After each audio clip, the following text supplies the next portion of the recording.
बहुत बहुत स्वागत है उषा किरण आपका तेजस्विनी में। Thank you so much. तो आप सीआरपीएफ की कोबरा बटालियन की असिस्टेंट कमांडेंट हैं और आप ऐसी पहली महिला हैं जी। क्यों आपने ये चुना और ये जो हौसला था ये कहाँ से आता है आपके भीतर? खैर, अगर हौसले की बात करें तो हौसला मुझे ज़रूर मेरे परिवार से मिला है, क्योंकि आज मेरे साथ मेरे परिवार की तीसरी पीढ़ी जो है वो सीआरपीएफ में काम कर रही है। तो बचपन से ही एक कह सकते हैं कि आंतरिक जज्बा जो था, अच्छा। वो बचपन से ही आ गया था कि हाँ, हम ऐसा कुछ कर सकते हैं और ज़रूर कुछ कर जाएंगे। तो सीआरपीएफ ज्वाइन किया। सीआरपीएफ ज्वाइन करने के बाद पहले छत्तीसगढ़ में काम किया।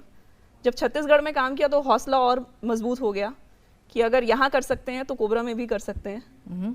तो इसीलिए कोबरा बटालियन को ज्वाइन करने के बारे में सोचा मैंने। जी, लेकिन आपसे पहले किसी ने ऐसा सोचा नहीं था, आप पहली थी जिसने कहा कि मुझे कोबरा बटालियन ज्वाइन करना है। कोबरा बटालियन जो कि एक इलीट फोर्स है और बहुत खतरनाक कारनामों को अंजाम देती है। जी। तो आपको कभी भय नहीं लगा उसके बारे में सोच के?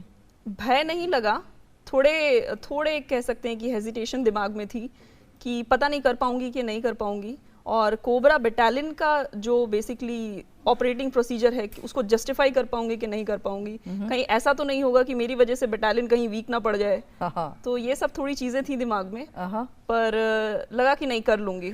और इन्हीं सब भी कह सकते हैं कि मानसिक उलझनों से लड़ते हुए फाइनली कोबरा में पहुंच गई। तो क्या आपने अपना चॉइस दिया था कि मैं छत्तीसगढ़ जाऊंगी, मैं नक्सल इन्फेक्टेड एरियाज में जाऊंगी? क्या ऐसा चॉइस आपने बोल के दिया था? हाँ, ऐसा चॉइस मैंने बोल के दिया था। क्या कहा था आपने? कि मैं जाना चाहूंगी नक्सल इन्फेस्टेड एरियाज में और मैं देखना चाहूंगी एक्चुअली कि कैसे वहाँ पे काम कर रहे हैं, क्योंकि ट्रेनिंग के दौरान हम लोगों ने बहुत कुछ सीखा होता है उसके बारे में, जंगल वॉरफेयर के बारे में काफ़ी कुछ सीखा होता है। तो अगर आप उसको अप्लाई नहीं कर पा रहे हैं अपने जॉब में तो मुझे लगा कुछ फ़ायदा नहीं है उस ट्रेनिंग का। तो जो मैंने सीखा है उसको अप्लाई करने के लिए मुझे एटलीस्ट वहाँ पे जाना है। लेकिन ये बताइए कि कोबरा मतलब बटालियन में जाने के लिए जो ट्रेनिंग होती है जी।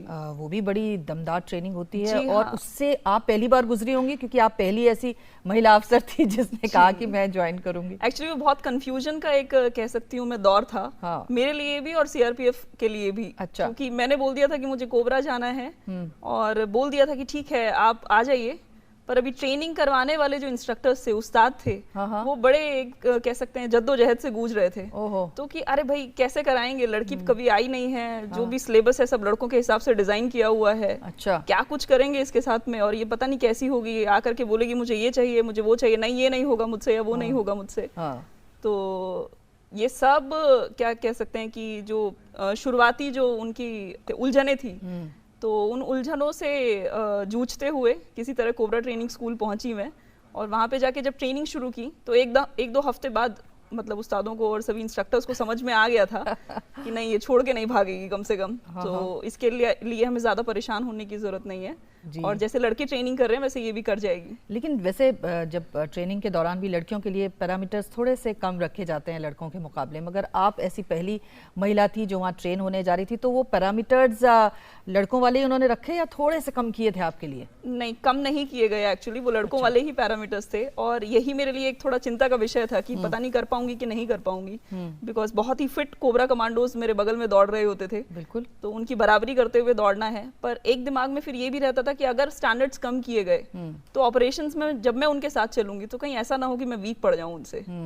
तो क्योंकि ग्राउंड में काम तो उन्हीं के साथ करना है, तो उनके लेवल का फिजिकल फिटनेस आपको मेंटेन करना पड़ेगा। तो जब इतनी टफ फिजिकल ट्रेनिंग आप ले रही थी, उस वक्त कभी ऐसा लग रहा था कि मैंने कुछ गलती कर दी आके, या हमेशा आपको लग रहा था कि नहीं, मेरा जो लक्ष्य है बिल्कुल मेरे सामने है? मेरे को लगता था ऐसा सुबह उठने के टाइम पे। अच्छा। डेली एक बार सुबह उठती थी, 5 मिनट एक खुद से एक लड़ाई करती थी कि अरे क्यों आ गई मैं यहाँ पे। पर वो बैरियर जब टूट जाता था उसके बाद दिन शुरू होता था, तो रात को बड़ी सुकून की नींद आती थी मेहनत के बाद कि हाँ आज कुछ अच्छा सीखा। तो आपके जो ऑफिसर्स थे वो किस तरह से ले रहे थे इन सब चीज़ों को, जब आप उनको अपनी ये मांग रख रही थी कि मैं या तो नक्सल इन्फेक्टेड एरिया में जाऊंगी, या मैं नॉर्थ ईस्ट में जाऊंगी, या मुझे जेएनके में भेज दो? एक्चुअली मिक्स्ड रिएक्शंस थे। तो समझ नहीं आ रहा था कि कैसे। अच्छा, नॉर्थ ईस्ट और जेएनके का सिचुएशन ऐसा है कि वहाँ पे लड़कियाँ हमेशा से काम करती रही हैं और बहुत अच्छा काम कर रही हैं। पहले फीमेल ऑफिसर्स ने और फीमेल जवान्स ने बहुत अच्छा काम किया है वहाँ पे, तो उसके बारे में ज़्यादा सोचना नहीं पड़ेगा कि ठीक है बोल रही है तो भेज देंगे। पर क्योंकि पहली इसकी चॉइस ये है कि इसको नक्सल एरियाज में जाना है, तो ऑब्वियसली थोड़े मिक्स्ड रिएक्शंस थे कि पता नहीं, एक क्या एक्सपेरिमेंट कह सकते हैं, करके देख लेते हैं, सक्सेसफुल हुआ तो आगे भी कैरी फॉरवर्ड होगा। तो उसी के चलते मुझे मौका दिया गया आने का, और मैं बहुत ही शुक्रगुजार हूँ अपने सीनियर ऑफिसर्स का और सीआरपीएफ का कि मुझे मौका दिया गया। अच्छा, आप महिला बटालियन, जब शुरू में आपने महिला बटालियन में भी जाना पसंद नहीं किया जी, आपने कहा कि मुझे मेल बटालियन में भेजो। वो एक कह सकते हैं कि उस समय शायद एक नासमझी थी ये बोलना कि क्यों, जब ट्रेनिंग मैंने सब मेल ऑफिसर्स के साथ में की है और उनके बराबर की है, तो क्यों मैं महिला बटालियन में जाऊं, मैं कम नहीं हूं ना। तो मुझे भी ऐसी एक मेल बटालियन में जाना है। अच्छा। तो ये है, पर ये कह सकते हैं कि वो डिसीजन काफी फ्रूटफुल साबित हुआ मेरे लिए। बहुत कुछ सीखने मिला मुझे छत्तीसगढ़ में आकर।